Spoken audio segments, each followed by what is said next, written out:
This is the front line in South Africa's fight to save its rhinos. There's no question that this is a counterinsurgency war. The enemy is at the gates. This is the western perimeter of the Greater Kruger National Park. Sabi Sand CEO Andrew Parker says he's tried just about everything to keep the rhinos on his reserve safe. We have adopted a canine unit using dogs. We have increased manpower. We have deployed technology. We've tried contaminating the horns of the rhinos in an effort to try and reduce the reward.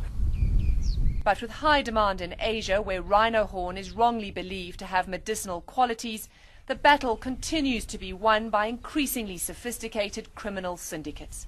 From 83 rhinos poached in 2008 to this year, when it's estimated 1,000 rhinos will be slaughtered in South Africa for their horn. For the syndicate bosses, there is very low risk. The people who are paying the price, the people who are taking all the risks, are the poachers that are being recruited. So the Africans are at the front line, essentially. And what is the impact on local villages then? Well, I think if you travel to the villages in southern Mozambique, they're incredibly poverty-stricken villages. There are very, very few opportunities there. And there's a steady stream of people waiting to be recruited who are essentially cannon fodder for these syndicates. We're on the door. We are the first one. Tribal leader Sanios Kuna's village sits just 3 kilometers from the gates of Sabi Sand.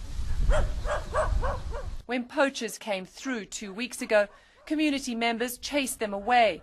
It's a story that Parker knows needs to be repeated. We have to find ways to include communities and really transfer meaningful benefits to communities from conservation. But in South Africa, unemployment is high. In the 27 communities surrounding Sabi Sand, just 1 in 8 villagers has a job.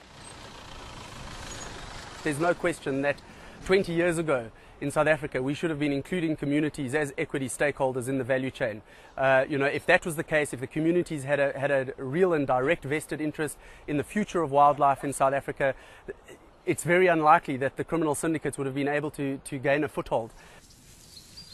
Now, Parker says his reserve is in a race to include communities in the conservation economy, winning hearts and minds in the war to save Africa's rhinos.